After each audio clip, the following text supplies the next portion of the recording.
दोस्तों, कुछ दिन पहले मैं टेलीविजन पे था, एक प्रोग्राम मैं करता हूं और उसमें मैंने कुछ बातें बोली।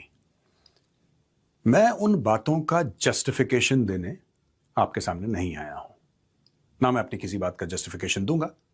लेकिन मुझे ऐसा लगता है कि जब भी कोई बात कही जाए उसका एक कॉन्टेक्स्ट होता है, और मैं यहां पे कॉन्टेक्स्ट आपके सामने लेकर आया हूं।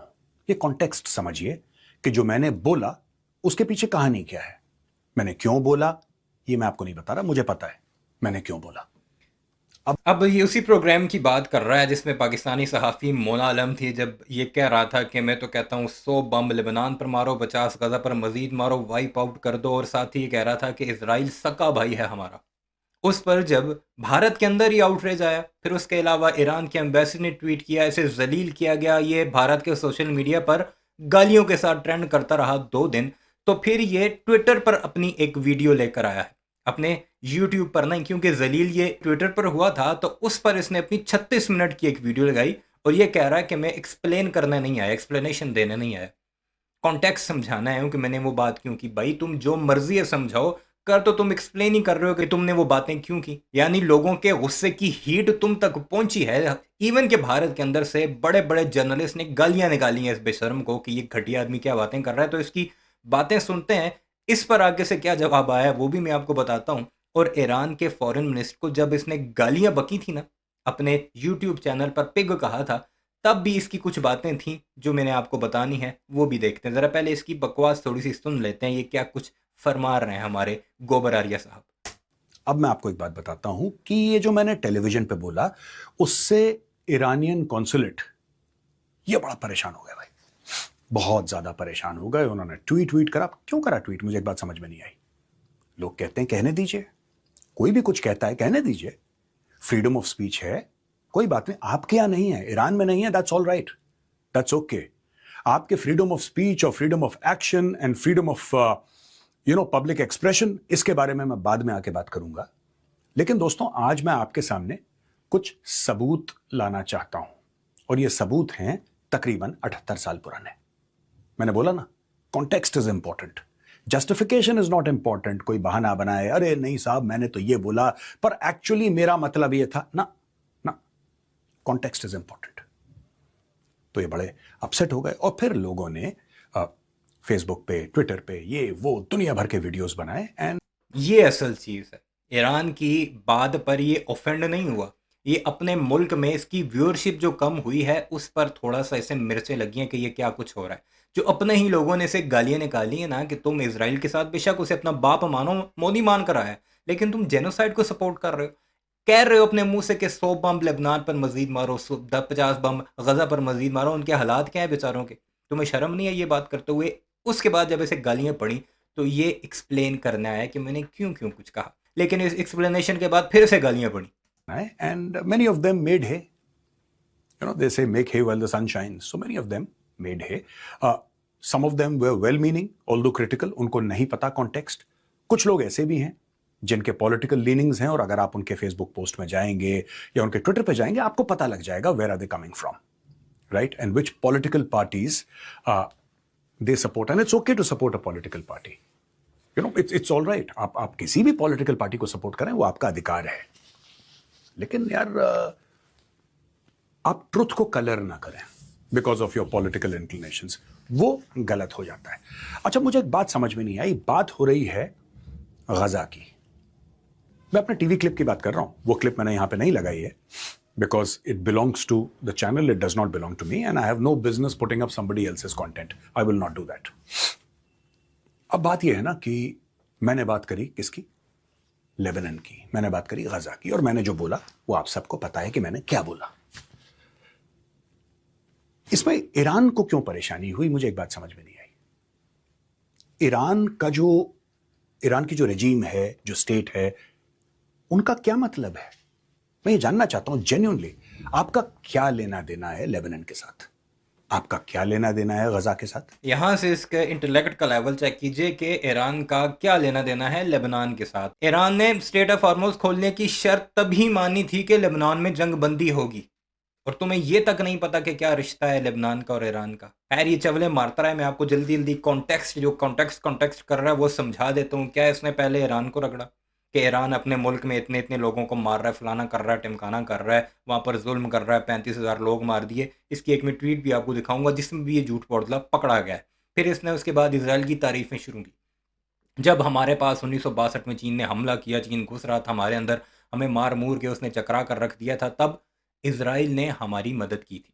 फिर उसके बाद 65 की जंग हुई, कोई और नहीं आ रहा था जी, पाकिस्तान बड़ा तकड़ा था, फिर इसराइल ने हमारी मदद की, फिर 71 में मदद की, फिर कारगिल में मदद की, अब भी मदद की, कल भी मदद कर रहा है। जब कोई नहीं खड़ा था तो सिर्फ इसराइल हमारी मदद करता रहा। इसके कहने का मकसद ये ठीक है, इसकी सारी बातें हम मानते हैं कि पाकिस्तान के अगेंस्ट हो, चाइना के अगेंस्ट हो, तो हमें इसराइल ने हेल्प किया है और करना भी चाहिए। ठीक है, तुम्हारा दोस्त है, हमें भी चाइना मदद करता है, लेकिन ये क्या जवाज़ है कि उसने तुम्हें मदद की और तुम उसके जेनोसाइड को सपोर्ट करो।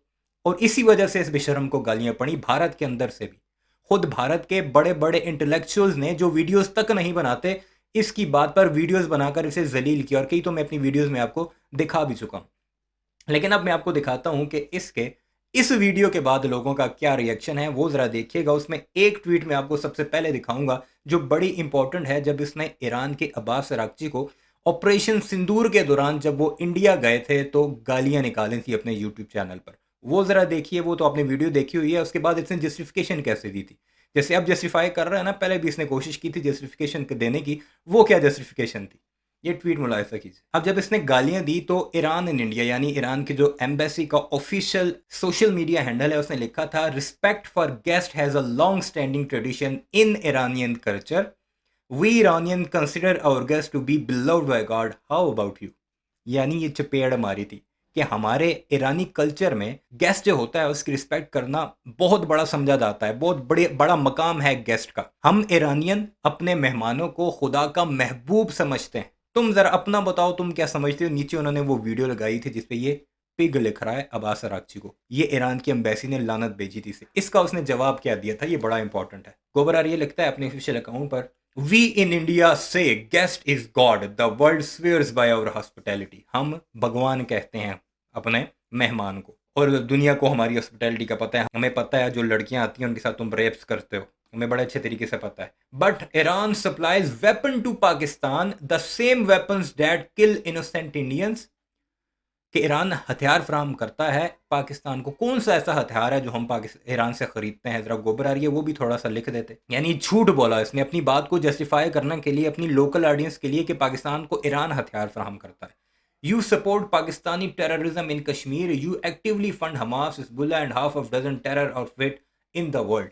यानी तुम कश्मीर में जो दहशतगर्दी है पाकिस्तानी, उसे सपोर्ट करते हो, फिर हमास को, हिजबुल्लाह को, बाकियों को करते हो। लेकिन जो मेन इसने बात की, इसने मुद्दा बनाया, भारतीयों को क्या फ़र्क पड़ता है हिजबुल्लाह को सपोर्ट करे या हमास को करे ईरान। भारतीयों को फ़र्क पड़ता है पाकिस्तान को हथियार फराहम करना। ये इस बेशरम ने तब भी झूठ बोला था। डॉक्टर निमो यादव कहता है, major Gaurav Arya is giving sermons to Iran consulate that India has freedom of speech and anyone can write anything। यानी इसने जो अपनी वीडियो के शुरू में मैंने आपको बताया था ना, कह रहा है कि हमारे इधर फ्रीडम ऑफ स्पीच है, हम कह सकते हैं, तुम ईरान में नहीं है इसलिए तुम अफेंड हो रहे हो। तो ये बंदा जो डॉक्टर निमो यादव है, बड़ा इन्फ्लुएंसर है एक बड़ा, वो लिखता है, major Gaurav Arya, my account was withheld by Indian government for posting elect a clown and expect a circus despite not naming anyone. बंदा कहता है कि मैंने लिखा था अपने सोशल मीडिया पर कि तुम लोग अगर जोकर को सिलेक्ट करोगे तो उससे एक्सपेक्ट सर्कस ही करोगे ना, तो उस पर मेरा अकाउंट जो है उन्होंने विदहेल्ड कर दिया। हालांकि मैंने नाम भी किसी का नहीं लिखा था। यह है भारत में freedom. Freedom is speech is here for BJP lap dogs only. सिर्फ जो भारतीय जनता पार्टी के लैप डॉग्स है ना, उनके लिए ही फ्रीडम ऑफ स्पीच है। गोबर आ रही है, ये लानत है तुम्हारे ऊपर जो अभी भी भारत से पड़ रही है इस वीडियो के बाद। आज़ाद इंडिया लिखता है, because of this Sangi idiot, the Iranian gunship fired 2 Indian ships in Hormuz. The whole world is now hating India. Hi Arya, go to your fatherland Israel। यानी इस बेशरम संगी की वजह से ईरान ने हमारी जो 2 कश्तियां हैं, जो शिप्स थी, उन पर हमला किया है, और पूरी दुनिया इंडिया को हेट कर रही है इस गधे की वजह से। और साथ उसने लिखा है कि अपने फादरलैंड इसराइल चले जाओ। प्रोफेसर एस डेमन लिखता है, utter nonsense, even thinking of taking any help of the Zionists whose PM Netanyahu and DM have warrant of arrest against them for genocide in Gaza and now commenting in Lebanon and Iran is disgraceful। यानी ये जो Netanyahu वगैरह की तारीफ़ कर रहा है अपनी इस वीडियो में आगे काफ़ी इसने तारीफ़ें कर रखी हैं कि इंडिया के साथ और हमारे साथ बहुत ये करते हैं वो करते हैं, उसके बारे में ये प्रोफेसर कह रहा है कि उनके खिलाफ तो इंटरनेशनल जो कोर्ट ऑफ जस्टिस है उनके वारंट है कि उसने जेनोसाइड कर रखा है। गजा में कर लिया, अब लेबनान में कर रहा है और ईरान में करने की कोशिश कर रहा है। सुनो गोबर आरिया, हमारी पाकिस्तानियों की ना सुनो, अपनों की सुन लो। You are not even close to 1% intellect of Araghchi and in fact all of Iranian top leadership. You are just an illiterate सड़क छाप जाहिल troll because people like General Bakshi are with Iran, but miners like you will support anyone and everyone who's bum Muslim. आगे उसने गाली दी है। अब ये कह रहा है कि तुम अराकची और जो बाकी ईरानी लीडरशिप है उनके 1% भी इंटेलेक्ट जोगे नहीं हो, तुम जाहिल हो, सड़क छाप हो, पता नहीं फलाना फलाना। और जनरल बख्शी का हवाला दिया कि वो भी ईरान को इसमें सपोर्ट कर रहा है, और तुम बेशरम जो है, जो मुस्लिम्स को बम करेगा, मुसलमानों को मारेगा, तुम उसे सपोर्ट करोगे, हमेशा उसके साथ रहोगे। You dare to speak about Israel and Netanyahu's crime killing little children by gun shots. क्या तुमने कभी ये हिम्मत की है कि तुम नेतन्याहू या उनकी जो फोर्सेस है जो बच्चों को मारते हैं उस पर बात कर सको? You will not be able to make another video for even your FOE. Just shut up for your own sake, standing at the wrong side of history, Hitler 2.0. अब ये बंदा कह रहा है कि तुम अगर एक वीडियो भी बनाओ ना नेतन्याहू के अगेंस्ट, तो तुम दोबारा वीडियो बनाने जोगे ना रहो, इसलिए अपनी बकवास बंद करो, तुम हिस्ट्री की गलत साइड पर खड़े हो। ये भारती कह रहे हैं गोबर आरिया को। ओजिज लिखता है, you told Iranian foreign minister a pig in live TV and you have the audacity to say why Iranian council posting about you. हाँ, ये बड़ी मज़े की बात है कि तुम उनके फॉरेन मिनिस्टर को पिग कहो और वो तुम्हारे खिलाफ और तुम्हारे बारे में वो बात ना करें। Israel boot licker puppet of RSS always give violent and hate statement just for some TRP. You godi media is the biggest internal terror threat of India. यानी भारत का ये गोदी मीडिया, तुम जैसे जो चमचे चमांटे हैं जो हमेशा जब भी बकवास करते हैं तो हेट स्पीच ही उनके मुंह से निकलते हैं, जो मैं कहता हूँ कि गोबर ही निकलता है। तुम लोग सबसे बड़ा इंटरनल थ्रेट हो इंडिया के लिए, ये भारती कह रहे हैं।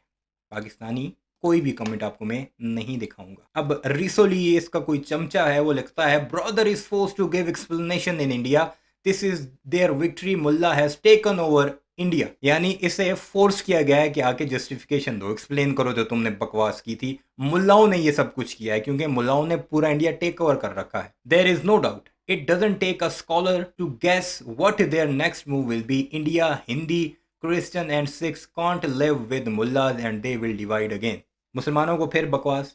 मैं कह रहा हूँ ना कि इनकी जो मेंटालिटी है, जो भारतीय संगीज जो हैं, ये आरएसएस के चमचे चमांटे हैं, जो गौरव आर्य के सपोर्टर हैं, उनकी मेंटालिटी ये है कि हिंदू खतरे में है इंडिया के अंदर, लेकिन वहाँ पर खतरे पे नहीं है जहाँ पर सिर्फ 10% हिंदूज हैं। यानी ओमान, कतर, सऊदी अरब, यूएई, जो मुस्लिम मेजॉरिटी कंट्रीज़ हैं, जहाँ पर कहीं पे 5 लाख हैं, कहीं पे 20 लाख हैं, कहीं पे 30 लाख हैं हिंदूज, वहाँ पर ख़तरे में नहीं है। जहाँ पर 80% हिंदूज हैं वहाँ पर ये ख़तरे में है। और इसी चूरन को बेच बेच कर भारतीय जनता पार्टी जैसे चमचे चमांटे इसी गोबर आर्य की वजह से दोबारा इलेक्शन जीत जाते हैं, और यही उनका मैनिफेस्टो है इलेक्शन का।